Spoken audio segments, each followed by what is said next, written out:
सुतीक्ष्ण से बहुत बड़ी भूल हुई, अपराध हुआ, लेकिन उसे स्वीकार नहीं किया। उत्तरकालज्ञ ऋषि सब समझ गए और कहते हैं कि गुरुदेव ने अपने शिष्य को कहा, तुमने मेरे इष्ट से मुझे दूर किया है, जाओ तुम भी मेरी दृष्टि से दूर हो जाओ, अपना मुख ना दिखाना, और तब तक मुख ना दिखाना जब तक मेरे इष्ट आराध्य को राम के तुम मुझे दर्शन ना करा दो। क्षमा याचना की, लेकिन गुरुदेव ने कहा कि नहीं, तुम मेरी दृष्टि से दूर हो जाओ। सुतीक्ष्ण जी पहुंचे, मन में एक ही भाव कि मुझसे बहुत बड़ा अपराध हो गया है, भूल हो गई है, क्या किया जाए।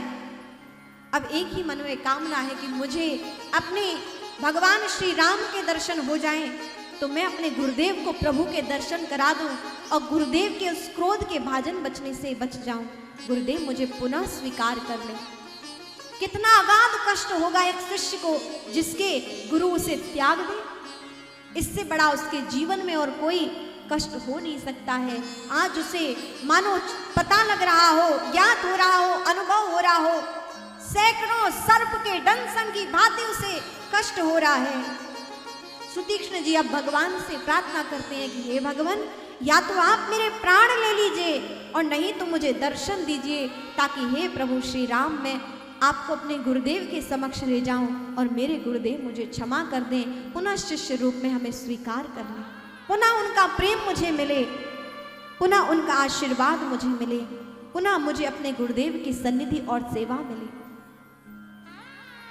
हम कल की कथा में भी श्रवण कर रहे थे, पुनः आज मैं आपसे निवेदन करूं कि हमारे जीवन में हमारे द्वारा ऐसा कोई कार्य ना हो जिसके कारण हमारे गुरुदेव हमसे रुष्ट हो जाएं, रूठ जाएं, या तो उनके मन में ये भाव आ जाए कि ये मेरा शिष्य उचित नहीं, ठीक नहीं। कभी ऐसा कार्य हमारे द्वारा ना हो कि स्वयं गुरु को अपनी भूल अनुभव हो कि मैंने इसे अपना शिष्य स्वीकार करके ठीक नहीं किया। हमारा प्रयास रहे जितना हो सके हम गुरु चरणों में अपनी अनुरक्ति रखें, निष्ठा रखें, विश्वास रखें। परमात्मा को जिस प्रकार हमारा धन और तन की आवश्यकता नहीं, हमारे मन की आवश्यकता है, इसी तरह हमारे गुरुदेव को भी हमारे सांसारिक किसी भी वस्तु की आवश्यकता नहीं।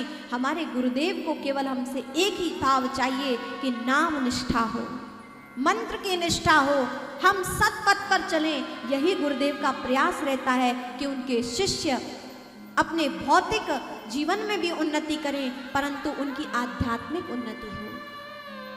यही एक गुरुदेव का आशीर्वाद अपने समस्त शिष्यों के लिए होता है कि उनका शिष्य भौतिक उन्नति के साथ साथ सबसे पहले आध्यात्मिक उन्नति भी करे, उसकी आध्यात्मिक उन्नति भी हो, वह उस परम मोक्ष पद को भी अपने जीवन काल में प्राप्त करे।